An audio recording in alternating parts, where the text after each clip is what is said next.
नमस्कार दर्शकों, आप सभी का बापू वार्ता न्यूज नेटवर्क में स्वागत है। वैसे आज हम गोरेगांव तहसील के अंतर्गत तुमसर यह ग्राम में मौजूद है और तुमसर ग्राम के जो है पंचायत समिति के गट नेता हमारे साथ मौजूद है, रामेश्वर जी महारवाड़े। हम इनसे इनके क्षेत्र के विकास कामों के ऊपर जानकारी लेंगे। तो इसी पश्चात हम इनका सबसे पहले हमारे चैनल में स्वागत करना चाहेंगे। आपका भी स्वागत। आप हमारे गांव में, हमारे परिसर में, हमारे क्षेत्र में आए। आपका भी ये न्यूज़ नेटवर्क वाले का हार्दिक स्वागत है मेरे तरफ से। तो ये बताइए महारवाड़े जी, आपके क्षेत्र में कितने विकास के काम हुए अब तक? मेरे तेड़ा पंचायत समिति क्षेत्र अंतर्गत और मुंडीपार जिला परिषद क्षेत्र अंतर्गत सम्माननीय हमारे नेता डॉक्टर लक्ष्मण जी भगत, इनके मार्गदर्शन में मैंने तेड़ा पंचायत समिति में अनेक ऐसे विकास कार्य के काम हमने 1 साल के अंदर में किए। जैसा तेड़ा में हमने मिनिमम आज हमारा 40 लाख के काम की मंजूरी मिल चुकी है। उसमें से 20 लाख के काम को 2 दिन के अंदर यानी 2 दिन पहले चालू हो चुके।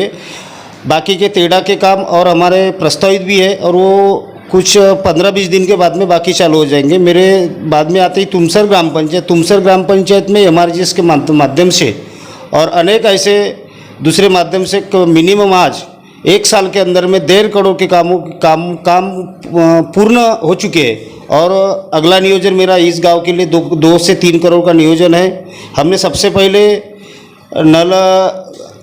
नल योजना का काम को मंजूरी दी है। उसमें सबसे बड़ा गोरेगांव तालुका में हमने तुमसर में मंजूरी की है। तुमसर में 2 करोड़ 65 लाख रुपए की निधि आवंटित हुई है।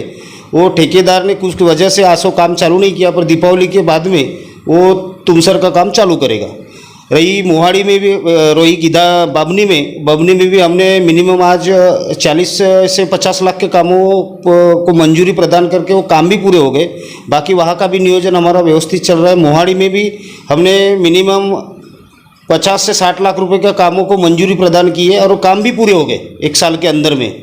बाकी जो उनके रोड रास्ते की जो भी समस्या है वो हम जल्दी से जल्द पूरा करेंगे। और कमरगांव का विषय, कमरगांव में भी हमने MRGS अतिरिक्त कुशल निधि करके महाराष्ट्र शासन के तरफ से जो हम को मंजूरी मिली है, उसमें मिनिमम हमने 50 लाख रुपए के कामों को मंजूरी प्रदान की है। कुछ दिनों में वो काम चालू हो जाएंगे। तो ऐसे एक और समस्या से आपको अवगत कराऊंगा। कल्पात्री, मोहाड़ी, कमरगांव यह 3 रास्ते का संगम है और त्रिकोटी चौक बोलते हैं जहाँ तक मोहाड़ी में।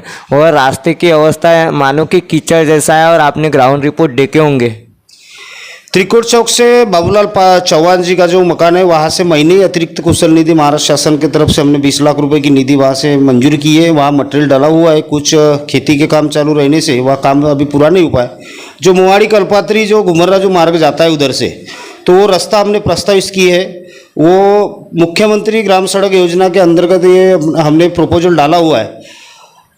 जो वो कोरोना काल के अंदर में वो मंजूरी हुआ था, परंतु वो कोरोना काल में पैसे जो वापस गए उसके बाद में अपने को मिला नहीं। उसके बाद में हमने डबल उसमें रिप्लाई किया। वो हमारे डिप्टी इंजीनियर यहाँ के मुख्यमंत्री ग्राम सड़क योजना के देशमुख साहब, इनके माध्यम से हमने वो प्रस्ताव डाला हुआ है और इसका निरंतर पाठपूरा हो रहा है। वो साल भर के अंदर में वो आपके चैनल के माध्यम से आपको अवगत करना चाहता हूँ कि साल भर के अंदर में वो रास्ता मंजूर हो जाएगा।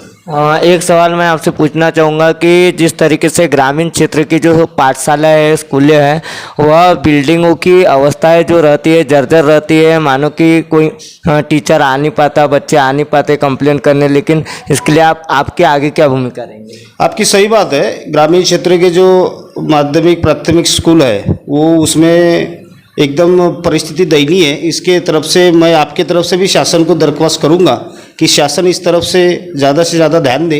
और ग्रामीण ऐसे किसान मजदूरों के बच्चे वो ग्रामीण पाठशाला में पढ़ते हैं, तो सरकार से आपके चैनल के माध्यम से पुनः निवेदन करूंगा और जिला परिषद के जो प्रशासन है उनसे भी निवेदन करूंगा कि वो ग्रामीण क्षेत्र के पाठशाला के ऊपर ध्यान दें। परंतु एक बात आपको अवगत कराना चाहता हूँ, महाराष्ट्र शासन ने कम से कम 2005 से ये शिक्षक भर्ती नहीं की है। मेरे हिसाब से तब से शिक्षकों की अपने कमी हो चुकी है। एक अकेले गोरेगांव तालुका में 89 शिक्षक की कमी है। इसके वजह से हम थोड़ा सा शिक्षक को देना क्राइटेरिया हो गया।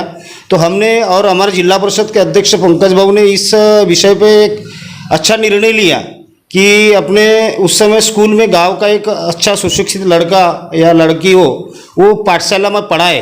इसके लिए 15 वित्त आयोग में तरतूद की है। कुछ जिला परिषद के लोग जिला परिषद के पैसे देने वाले हैं, हम अपने पंचायत समिति से भी पैसे देने वाले हैं, और कुछ ग्राम पंचायत 15 वित्त आयोग से उसमें स्वयं सेवक को पैसे देने हैं। तो ग्राम पंचायत ने, पंचायत समिति और जिला परिषद ने एक निर्णय लिया है कि आपको स्वयं सेवक नियुक्ति करना है अभी तात्पुरती व्यवस्था के तौर पे।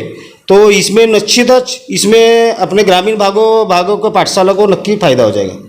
ऐसी ही खबर देखने के लिए बापू वार्ता न्यूज़ नेटवर्क को सब्सक्राइब कीजिए, बेल आइकन पर प्रेस कीजिए। गोंदिया से देवेंद्र दमाए।